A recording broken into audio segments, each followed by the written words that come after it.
Today I'm digging deeper on how we come up with our ideas for creating tours at Crooked Compass. This is a question that I get asked all the time, and there is no simple answer. There are so many different variations, and one of the very first tours that we ever created came about from an article that my dad actually gave me years before I started Crooked Compass, back in 2008. He gave me a National Geographic article about the island of Socotra. Socotra is known as the Galapagos of Arabia. Everything there is endemic, and it sits in the Arabian Sea just off Oman and off the coast of Yemen.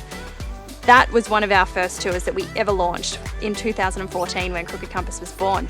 Another way that we come up with our ideas is our fantastic partners around the globe. We have an incredible network of partners that we've worked with for years and years, and they understand what we're looking for, something different, something unique, and quite often it is them coming to us being like, hey Lisa, did you know that we've heard that there's a Maasai tribe doing a Maasai Olympics? Would you like us to build a tour around it? That sort of thing. And you know, this helps us have this incredible diversity of what we offer. Another way that we come up with our ideas is working closely with tourism boards. Tourism boards have a certain remit that they work towards, and usually that's mainly focused more on your sort of mainstream, well-trodden tourist paths, but they do have a very small focus on finding new areas to open up, and that is where we work very, very closely with them and come up with some of our most creative ideas.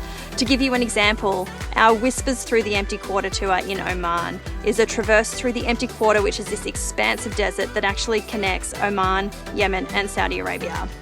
There are still Bedouins living in this area, and we come across camel caravans. We've got a glamping setup each night that we move, and traditional Bedouin food cooked under the sand from the heat of the day. That came about from discussions with the tourism board and wanting to create something new and unique that was beyond what other operators were doing. Beyond that, we have clients that come back from holidays or who understand our style of travel and who suggest their own things that they would love to see in our tours, and we absolutely welcome that sort of feedback.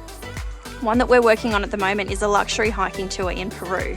These clients were not interested in the traditional Machu Picchu, the Salcantay Trail. They wanted something exclusive. We've got masseuses coming in every day, a private glamping setup moving every day, and permits to actually base these glamping setups with dinner tents. We've got a private chef, a Michelin star chef, around Inca ruins. Something really, really incredible that just hasn't been done before. And then of course, the final way that we come up with ideas is my personal interest. Places that I would absolutely love to go to, things that I've read, experiences that I've personally stumbled across in my own travels, and that is another way that we create what becomes Crooked Compass Tours. One of our prime examples is our tour to Bougainville. We launched this in 2022 for the first time. This was the first time that foreigners came back to Bougainville, not only post-COVID, but post the Civil War. This tour took 7 years to create. It was an idea that I have had for such a long time, and there were just barriers, so many, one after another. There was no aircrafts flying in because the runways hadn't been maintained. The roads were poor. There's no hotels there, just basic guest houses. It wasn't safe. So many different elements, but I couldn't let it go. You know, there's World War II history. There's an incredibly rich tribal and cultural side to this island that's completely different from mainland Papua New Guinea. There's the modern history side of it. You know, Bougainville is going to be one of the newest countries in the world. It's in the process of becoming independent from Papua New Guinea. That's just one of the examples of coming up with ideas, but they don't always happen just like that. They do take time, and there are barriers, and it is not easy, but it certainly is fun.